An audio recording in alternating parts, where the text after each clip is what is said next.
Boa noite.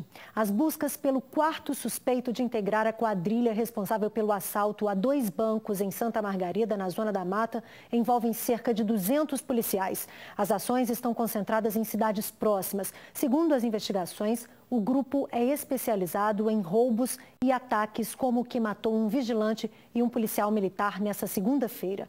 Os corpos das vítimas foram enterrados nessa manhã. O corpo do cabo Marco Marques da Silva, de 37 anos, seguiu até o cemitério da cidade de Manhuaçu em um caminhão dos bombeiros. A viúva preferiu não dar entrevista. O PM estava na corporação havia 10 anos e foi morto por bandidos que tinham acabado de assaltar um banco e uma cooperativa de crédito em Santa Margarida. Dedicado à família, dedicado às atividades profissionais, um militar dedicado à igreja. Então, a tropa do 11º Batalhão está muito consternada com essa perda irreparável. O corpo de Leonardo José Mendes também foi enterrado nesta terça-feira. Ele trabalhava como vigilante do banco. 3 suspeitos foram presos, outro está foragido. A polícia suspeita que os homens presos seriam integrantes de uma quadrilha especializada em roubar agências bancárias. Com os suspeitos foram apreendidos armas, munição, coletes à prova de bala e o carro usado na ação criminosa. O dinheiro do assalto também foi recuperado, mais de R$90 mil. Até o momento, as investigações apontam que essa quadrilha ela é composta de pelo menos 10 indivíduos, que já atuou em outras oportunidades. O cabo Marcos Marques da Silva foi homenageado hoje em todos os batalhões e companhias do Estado.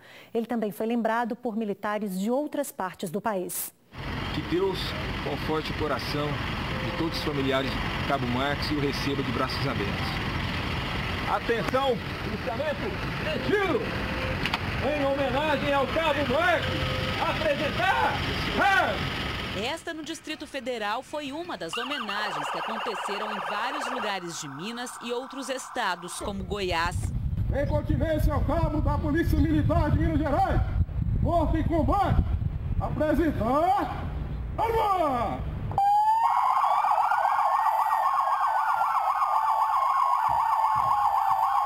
Alguns policiais civis também participaram. Em Belo Horizonte, viaturas com as sirenes ligadas saíram em comboios por diversos pontos da cidade.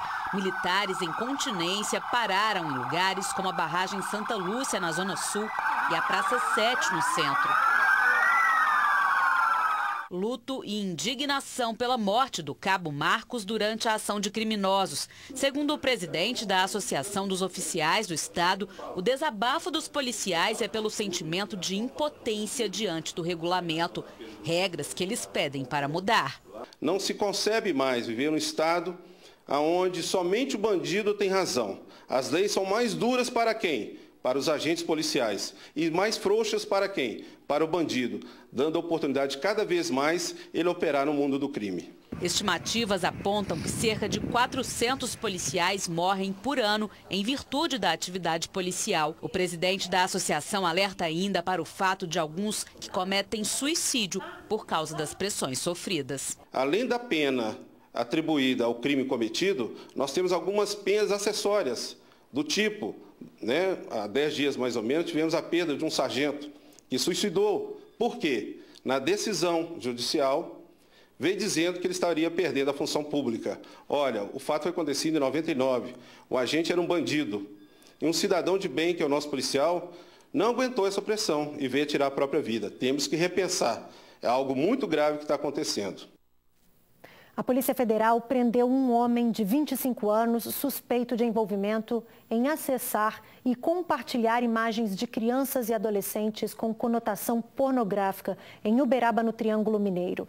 As investigações começaram depois de uma denúncia feita pela mãe de uma criança de 11 anos que, ao acessar as conversas do filho em uma rede social, verificou que ele estava em contato com uma suposta adolescente de 17 anos com quem trocava imagens de cunho pornográfico. De acordo com a Polícia Federal, foi possível comprovar que o perfil da suposta menina era falso e que a página era administrada pelo homem.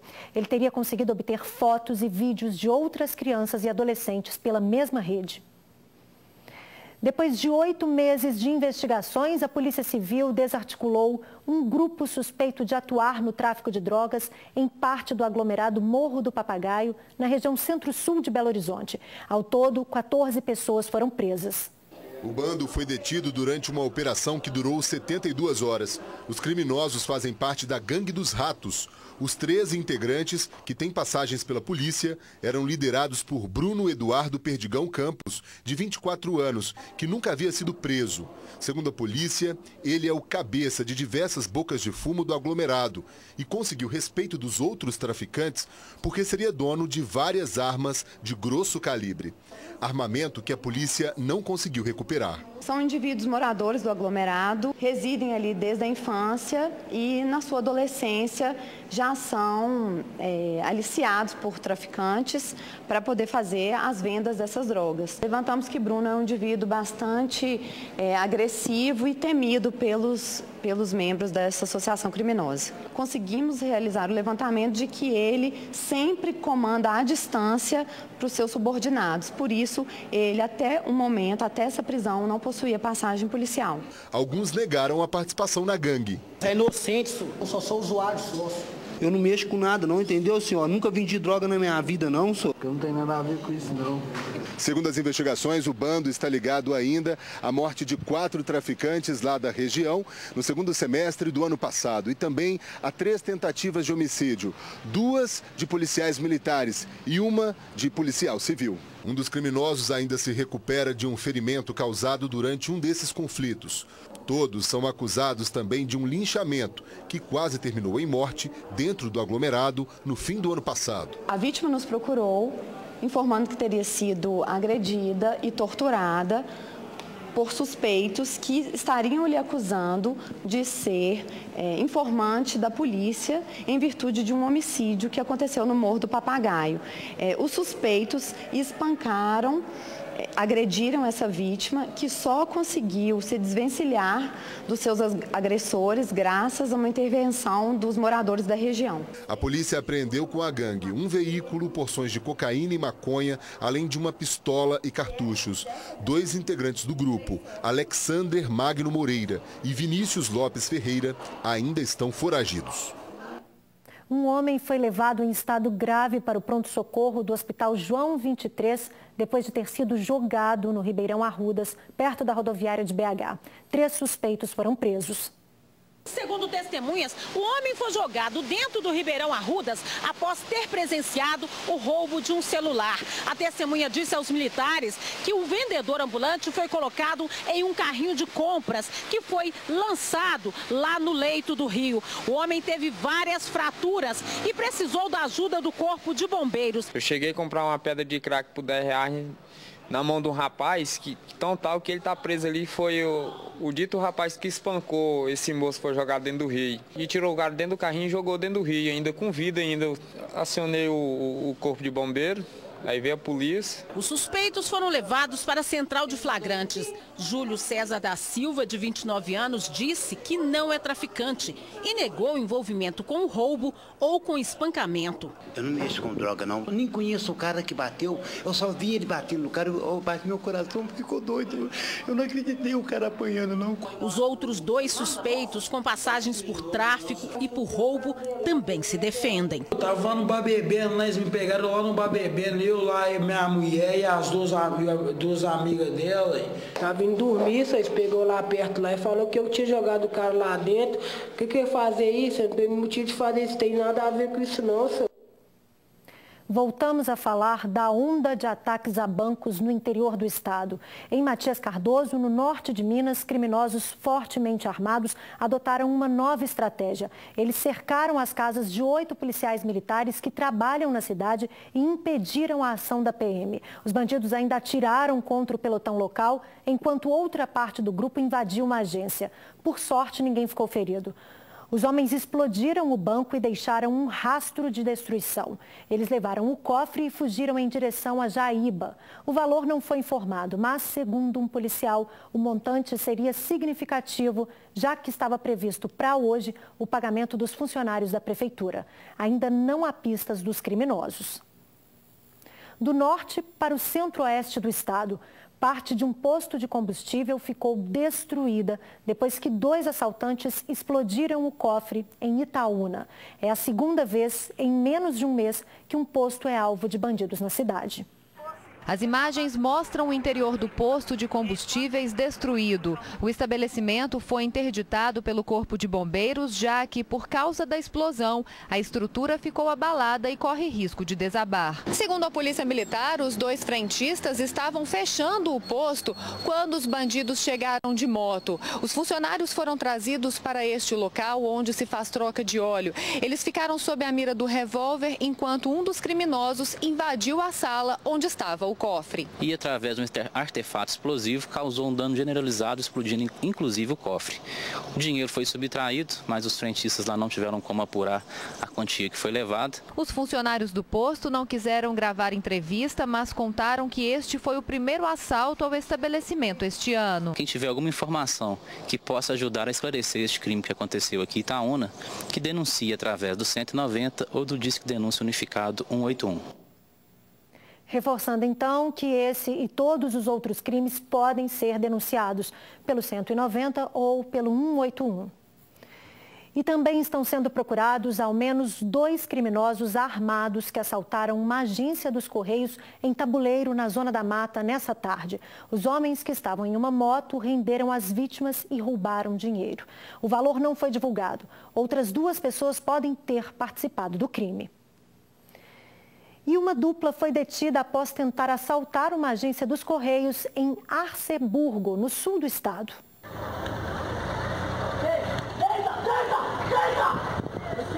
De acordo com a Polícia Militar, a dupla se entregou à polícia após o local ser cercado no centro da cidade. Ainda segundo a polícia, os 2 homens, um de 22 e outro de 21 anos, invadiram o local e renderam 12 pessoas, entre clientes e funcionários. Ninguém ficou ferido durante a ação. A dupla foi presa e levada para a delegacia de Arceburgo. Os 2 seriam de Guaxupé. 2 armas de fogo utilizadas no assalto também foram apreendidas. Vamos saber como vai ficar o tempo amanhã em todo o estado? Veja a previsão no mapa.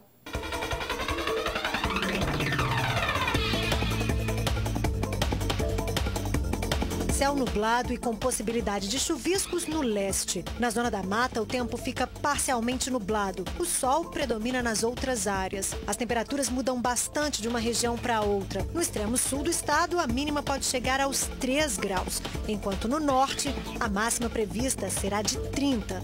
Na capital, mínima de 13 e máxima de 25 graus. Em Sardoá, os termômetros vão de 12 a 27. De 16 a 30 graus em Matias Cardoso. Oscilam entre 7 e 21 em Gonçalves. E em Viçosa, mínima de 11 e máxima de 26 graus.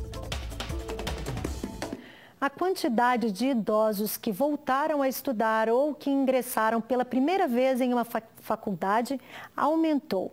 Segundo o Ministério da Educação, a elevação foi de 60% nos últimos 2 anos. Mas tem gente que nunca deixou de estudar e é exemplo para muito jovem que anda meio desanimado por aí. Veja só a história da aluna mais velha da Universidade Federal de Juiz de Fora. Dona Zaine está na 3ª graduação. Ela tem um pique fora do comum. Além da vida acadêmica, ainda é provedora da Santa Casa de Mar de Espanha. Por volta dos 20 anos, fez letras e aos 30, pedagogia. Eu fiz letras porque eu era professora de português, foi a minha vida toda. E estive um período também como diretora da Escola Estadual de Mar de Espanha, razão que eu fiz a pedagogia. Como eu era provedora da Santa Casa, apareceu uma oportunidade para a especialização em gestão hospitalar, eu fiz também. E fiz a teologia por gostar do tema. A especialização em teologia me trouxe ao curso de Ciência da Religião. 3 graduações parecem muita coisa?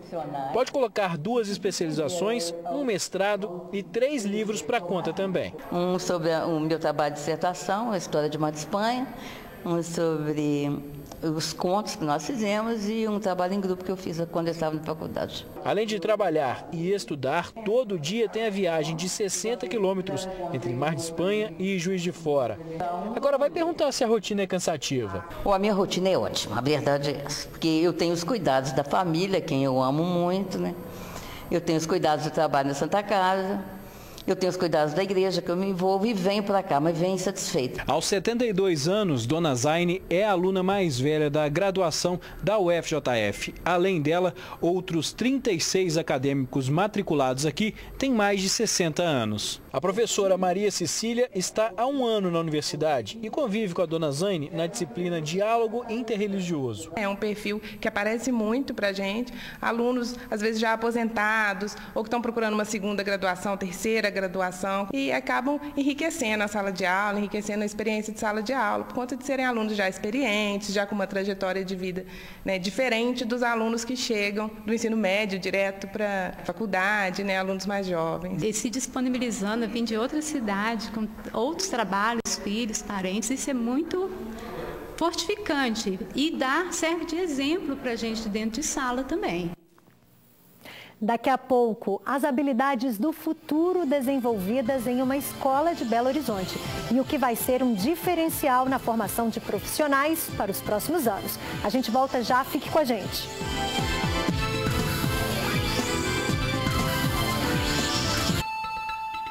O pensamento computacional já é uma realidade nos países desenvolvidos, líderes no ranking da educação, como Finlândia, Canadá, Itália e Estados Unidos. Aqui no Brasil, essa disciplina que vai fazer toda a diferença na formação de profissionais do futuro começa a ser levada a sério agora. Olhos vidrados na tela do computador. Quem vê assim até parece que eles estão brincando, né? Mas é muito mais que isso. Esta galerinha aí está aprendendo sobre ciência da computação. Os comandos e os novos aprendizados são ensinados de forma lúdica. A ideia da aula aqui é eles jogarem e construir o próprio jogo. Eles constroem esse próprio jogo jogando. E a gente dá os conceitos de algoritmo, laço de repetição e evento. Eles são alunos da primeira escola de programação de computadores, robótica e internet das coisas para crianças e adolescentes de Belo Horizonte. A ideia surgiu para acompanhar o que já tem acontecido nos países de primeiro mundo. O que esses países estão fazendo é trabalhar com as crianças um nível acima do mero uso da tecnologia, né? As crianças estão aprendendo a programar computadores mesmo, porque eles entendem que estrategicamente para o país, esses profissionais do futuro, quem criar a tecnologia é que vai estar no comando. O método de ensino é um diferencial. Segue a tendência do movimento maker, que nada mais é que o aprendizado a partir do colocar a mão na massa.